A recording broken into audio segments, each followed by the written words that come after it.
আজকে আমরা দেখাবো যে লক্ষ্মী ভাণ্ডার প্রকল্পে যে স্ট্যাটাস চেকটা কিভাবে করতে হয় সেটা আজকে আমরা দেখাবো। আপনারা হয়তো জানবেন যে লক্ষ্মী ভাণ্ডারের স্ট্যাটাস যে চেক করতে সাধারণ মানুষ করতে পারে না কোনো সময়, কারণ তাদের কাছে আইডি পাসওয়ার্ড থাকে না। সেই কারণে সাধারণ মানুষের পক্ষে এই লক্ষ্মী ভাণ্ডারের স্ট্যাটাসটা চেক করার কোনো সাধ্য নাই। কিন্তু যারা বিডিও অফিসের যারা স্টাফ, তারাই একমাত্র এই লক্ষ্মী ভাণ্ডারের সেটা চেক করতে পারে, কারণ ওদের কাছে আইডি পাসওয়ার্ড থাকে। কিন্তু আজকে আমরা দেখাবো, আজকে আপনাকে আমার এই ভিডিওতে দেখাবো যে সাধারণ মানুষও লক্ষ্মী ভাণ্ডারের সেটা চেক করতে পারবে। তো চলুন বন্ধুরা, ভিডিওটি শুরু করি। তো তার আগে আপনি কোন জায়গা থেকে ভিডিওটি দেখছেন অবশ্যই কমেন্ট করে জানাবেন। যদি ভিডিওটি ভালো লাগে তো লাইক করে দেবেন, সাবস্ক্রাইব করে দেবেন। তো চলুন বন্ধুরা, ভিডিওটি শুরু করি। তো আমরা প্রথমে আসব গুগলে আমরা টাইপ করব লক্ষ্মী ভাণ্ডার টাইপ করব। তো এইখানে যে ওপরে যে লিঙ্কটা আছে সেই লিঙ্কটাতে আমরা ক্লিক করব। এই লিঙ্কটাতে ক্লিক করলে পরের পেজটি ওপেন হবে। তারপরে দেখুন তারপরে যে ওপরে যে লিঙ্কটা আছে সেই লিঙ্কটাতে আমরা ক্লিক করব। যেমন লেখা আছে দেখুন, সোশ্যাল সিকিউরিটি www.gov.in, এই লিঙ্কটাতে আমরা ক্লিক করব। ক্লিক করার পর আমরা চলে যাব পরের পেজে গিয়ে আমরা দেখতে পাবো এরকম একটা ইন্টারফেস। তো এইখানে আমরা সাধারণ মানুষ এইখানে কিন্তু লগ ইন করতে পারবে না, কারণ সাধারণ মানুষের কাছে আইডি আর পাসওয়ার্ড নেই। সেই কারণে এই পোর্টালে এসে কিন্তু সে লক্ষ্মী ভাণ্ডারের যে স্ট্যাটাসটা চেক করতে পারবে না কোনো সময়। তো এইখান থেকে আমাদেরকে কেটে আমরা এমন জায়গাতে যাব যেখান থেকে আমরা সাধারণ মানুষ এই লক্ষ্মী ভাণ্ডারের স্ট্যাটাসটা চেক করতে পারবে। তো আমরা এই অপশানটাকে আমরা কেটে দেবো। কেটে দেওয়ার পর আমরা আবার গুগলে আসব। গুগলে এসে আমরা এখানে টাইপ করব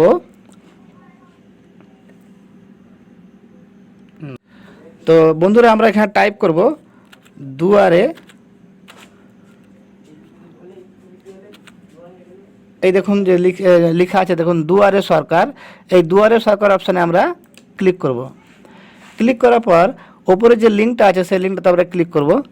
ক্লিক করার পর আমরা চলে যাব পরের পেজে গিয়ে আমরা দেখতে পাবো যে এরকম একটা ইন্টারফেস। আমরা নিচের দিকে স্ক্রল করব।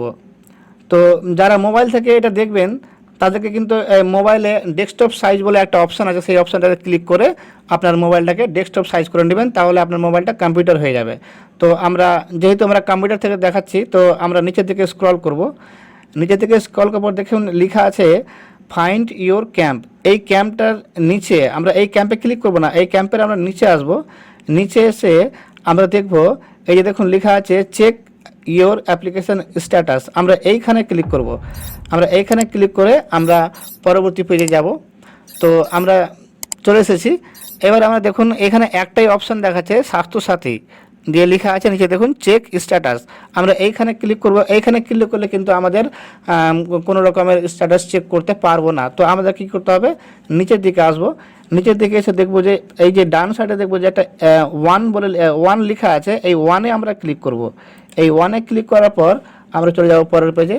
দিয়ে এইখানে আপনি কোন ডকুমেন্টস আপনি দুয়ারে সরকারে জমা করেছিলেন আর কোন মোবাইল নাম্বার দিয়ে আপনি অ্যাপ্লাই করেছিলেন, জমা করেছিলেন, সেই মোবাইল নাম্বারটা কিন্তু এইখানে আপনাকে এন্টার করতে হবে। তো যে নাম্বারটা আপনি আপনার ডকুমেন্টসে অ্যাড করেছিলেন সেই নাম্বারটা এখানে আপনার দিতে হবে। তো আমরা এখানে একটা মোবাইল নাম্বার অ্যাড করে নেব। যেমন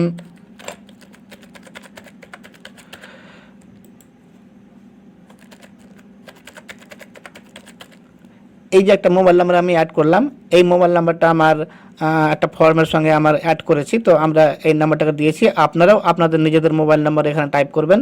তারপরে চলে আসবেন পরের অপশানে, দেখুন সিলেক্ট লেখা আছে, এখানে সিলেক্ট অপশানে ক্লিক করবেন। এখানে সমস্ত রকমের ডকুমেন্টসের ফর্ম লিস্ট দেওয়া আছে। আপনি কোন ডকুমেন্টস জমা করেছিলেন সমস্ত রকমের এখানে ডকুমেন্টস একটা লিস্ট দিয়ে দিয়েছে।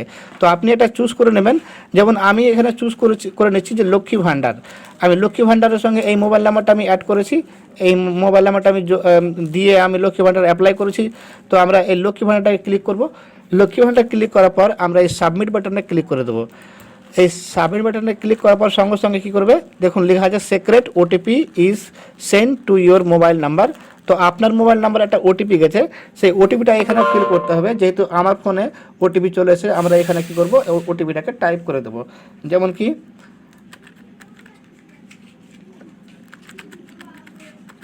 আমি আমার ওটিপি টাইপ করে দিয়েছি। এবার আমরা কি করব, এই সাবমিট বাটনে ক্লিক করলেই আমাদের স্ট্যাটাসটা চেক করতে পারবো। এই দেখতে পাচ্ছেন, এই দেখুন চলে এসছে।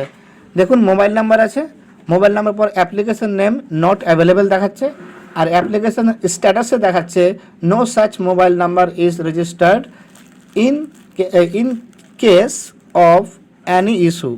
তো আপনার এইখানে যে স্ট্যাটাস দেখাচ্ছে, তো আপনার অ্যাপ্লিকেশন যে ডকুমেন্টস আপনি যে ফর্মটা আপনি অ্যাপ্লাই করেছিলেন, তো সেই সেইখানে কিন্তু আপনার মোবাইল নাম্বারটা অ্যাড, এই মোবাইল নাম্বারটা কিন্তু অ্যাড নেই, আপনার অন্য মোবাইল নাম্বার দেওয়া আছে। তো আপনাকে সেই নাম্বারটা দিতে হবে যে নাম্বারটা আপনি আপনার ডকুমেন্টসের সঙ্গে জমা করেছিলেন। তো আপনি এই নাম্বার দিয়েছিলেন বলে আপনার অ্যাপ্লিকেশন স্ট্যাটাসটা এইরকম একটা ইন্টারফেস দেখাচ্ছে। তো আপনাকে দেখে নিতে হবে যে আপনি কোন মোবাইল নাম্বারটা দিয়েছিলেন, ভালো করে দেখে নেবেন। তারপরে ওই মোবাইল নাম্বারটা দিলে গেলেই আপনি এখান থেকে বুঝতে পারবেন যে আপনার অ্যাপ্লিকেশন স্ট্যাটাসটা কী অবস্থায় আছে, অ্যাপ্রুভ হয়ে গেছে নাকি পেন্ডিং হয়ে আছে। যদি পেন্ডিং হয়ে থাকে তাহলে আপনাকে ওয়েট করতে হবে, আর যদি অ্যাপ্রুভ হয়ে যায় তাহলে আপনি ভেবে নেবেন যে আপনার লক্ষ্মী ভাণ্ডারের ফর্মটি সাবমিট হয়ে গেছে, আপনি এর পরের মাস থেকে টাকা পেয়ে যাবেন। তো এইভাবে সাধারণ মানুষ তার লক্ষ্মী ভাণ্ডারের স্ট্যাটাসটা চেক করতে পারবে। তো আপনারা দেখলেন, আশা করি বুঝতে পেরেছেন। তো যাই হোক, আজকের মতো এই পর্যন্ত বন্ধুরা। তো ভালো থাকবেন সবাই। যদি ভিডিওটি ভালো লাগে তো লাইক করে দেবেন, সাবস্ক্রাইব করে দেবেন। নমস্কার, ধন্যবাদ।